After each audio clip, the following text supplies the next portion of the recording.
I've been flying drones since 2012. It's 12 years now.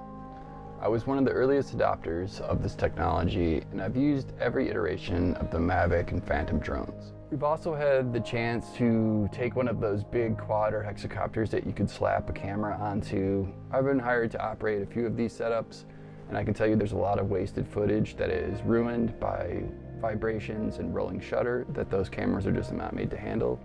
These are the sort of problems that DJI resolves because they research and design their camera drones as one unit.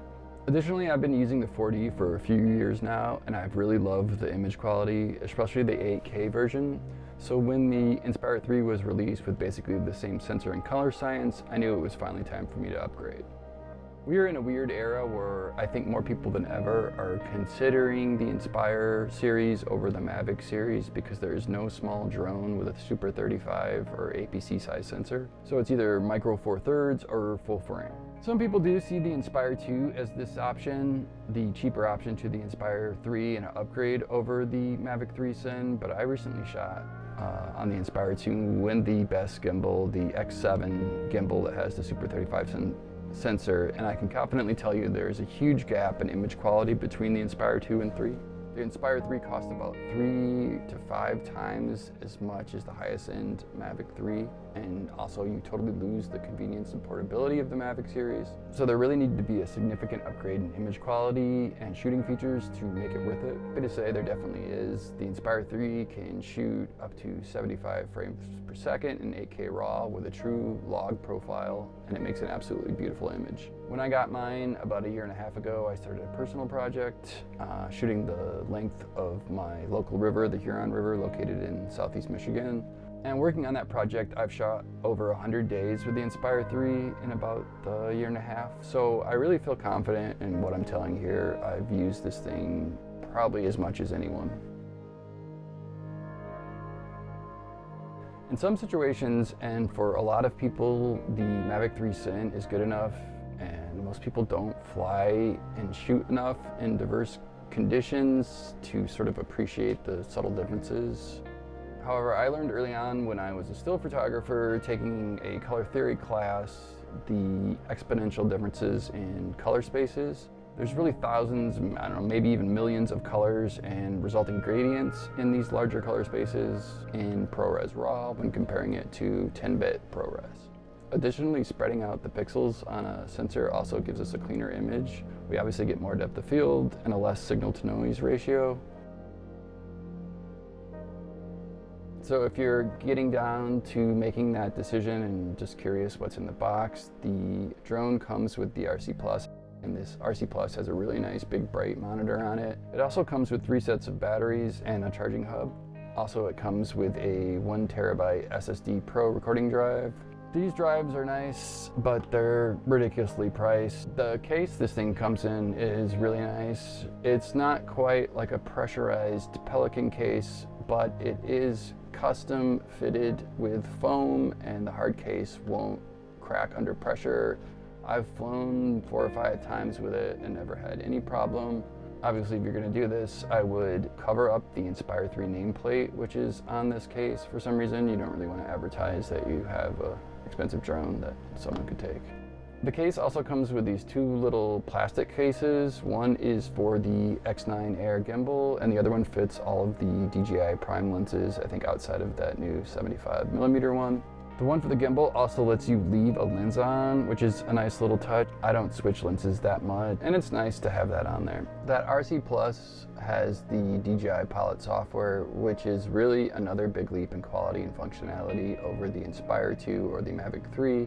This is the software that DJI uses for its high-end drones. The waypoint functionality is a huge upgrade when comparing it to, say, flying waypoint missions with the Mavic 3. It's way easier to create, save, and retrieve flight paths. I like to fly around the subject that I want to shoot and create waypoints when I'm flying. Then I put the drone into autonomous flying mode that follows those waypoints that I just made, if I really want to just focus on shooting. This is by far the best app that DJI has ever made, and it really further separates the Inspire 3 from the Mavic 3. I think it's not just image quality. That was a big surprise to me, was just how much more functionality you get out of having this really good app and software. There are a ton of buttons on this thing. By default, the ones on the front left here are dedicated to your exposure settings, so ISO, f-stop, and shutter speed.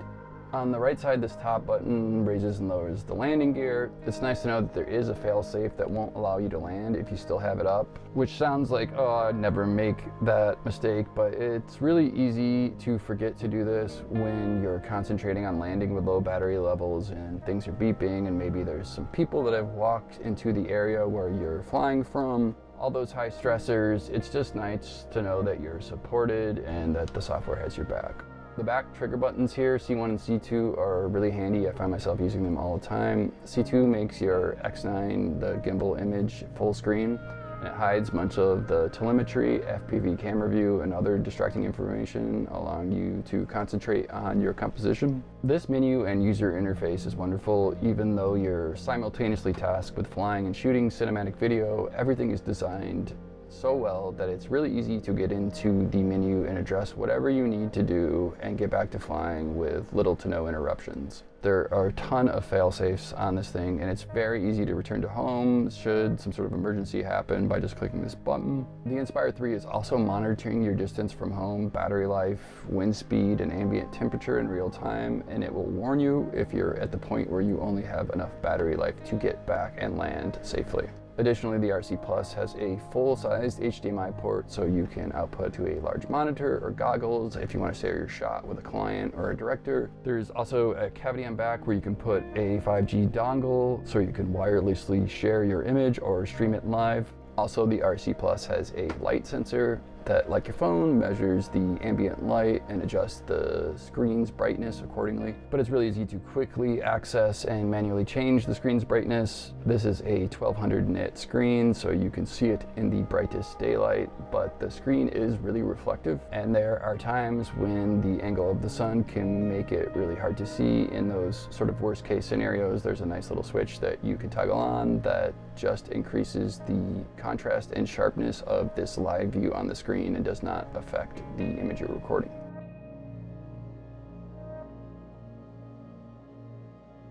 I think Waypoint Pro and Spotlight Pro are great examples of using artificial intelligence for good, practical purposes.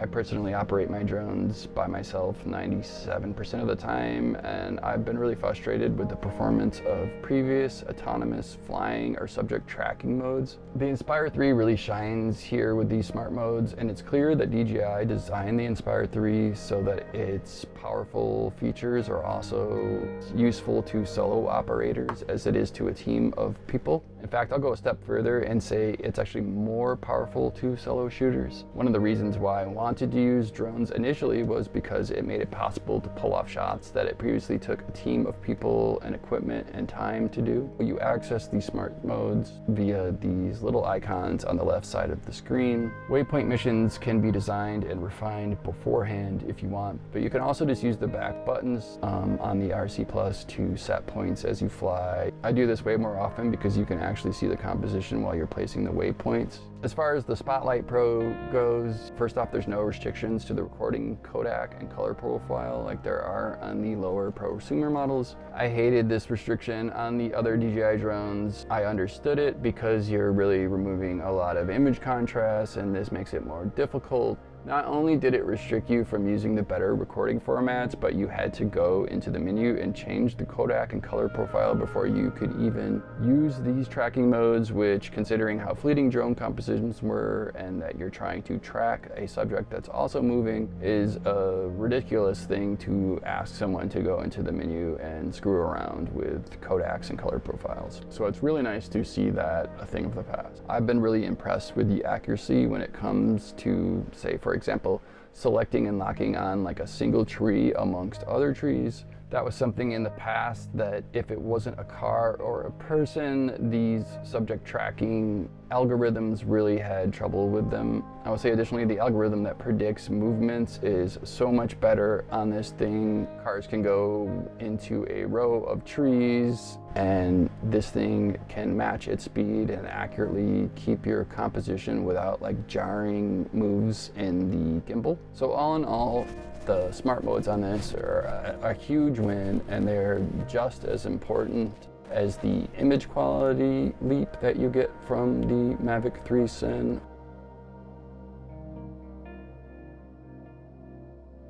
With the Inspire series, obviously you use 2 batteries instead of 1, and that redundancy is nice for the peace of mind, knowing how expensive this drone is, that you're not going to lose it just because of one bad battery. The sets of batteries are supposed to last for 25 to 28 minutes, and that's on a nice day, I would say, with little to no wind. I fly in the cold all the time because it's winter like 3/4 out of the year here in Michigan, and the loss of battery capacity is really well managed by these self-heating battery features that the TB51s have.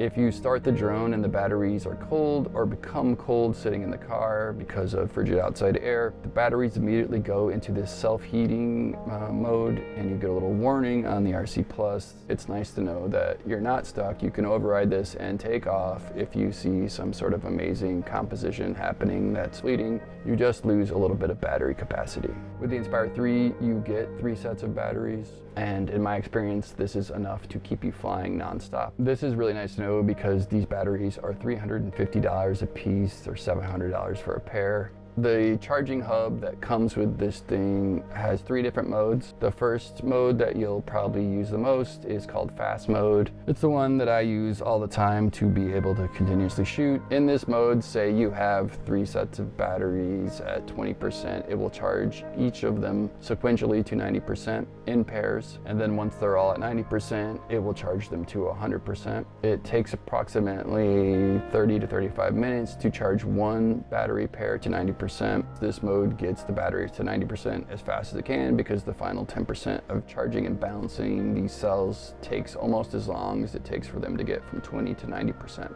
The second mode, each battery pair is just charged to 100% in sequence. It takes approximately 55 minutes to charge each set to 100%. The third mode is the silent mode. In this mode, each battery pair is charged to 100% in sequence like the second mode, but at a much slower rate. This battery hub has a fan, and this mode prevents that fan from coming on. And while you think you may never be in a situation where you'd use anything but the fast charging mode, this charger pulls a lot of amps. That will short out a lot of devices in my experience. By using the slow method, you cap the pull of amps on the charger to around 300.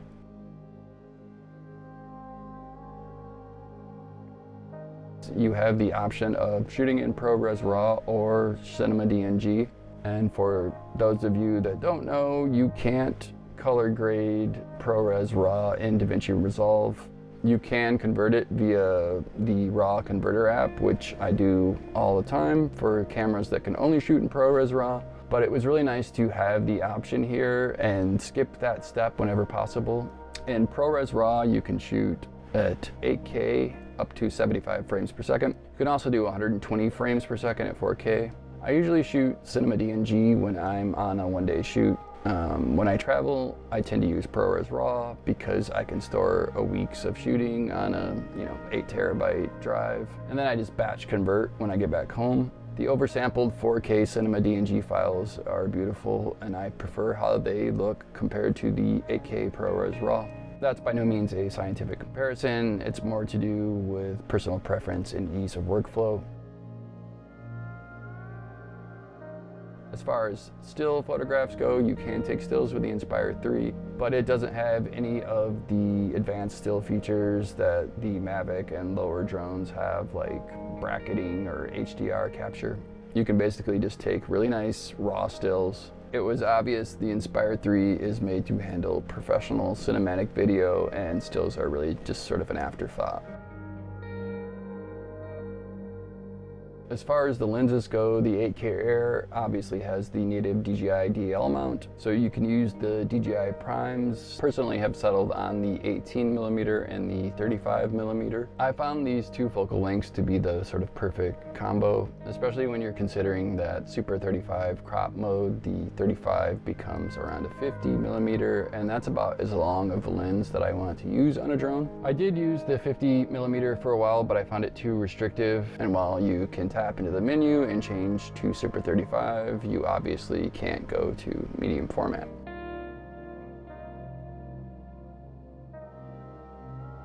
Is it worth the cost to upgrade over the smaller, more convenient drones? A lot of people are considering if it's worth it to upgrade over the smaller, more convenient drones because the camera drone world has a big gap in sensor size, with the Inspire 3 being the only full-frame drone. The only Super 35 or APC drone is the Inspire 2, but this has antiquated color science, and it's still a giant drone, and in my opinion and testing did not make better or more quality footage than the Mavic 3 Sim. I imagine this is going to change whenever the Mavic 4 is released. It's logical to think it would get a APC or Super 35 size sensor, but honestly, who knows when that will be with these insane, illogical, and idiotic DJI drone bans. We're at a weird point where we don't even know if we're going to see the Mavic 4 in the US. So small studios and content creators are now forced, and for the foreseeable future could be forced, to choose between the $2,500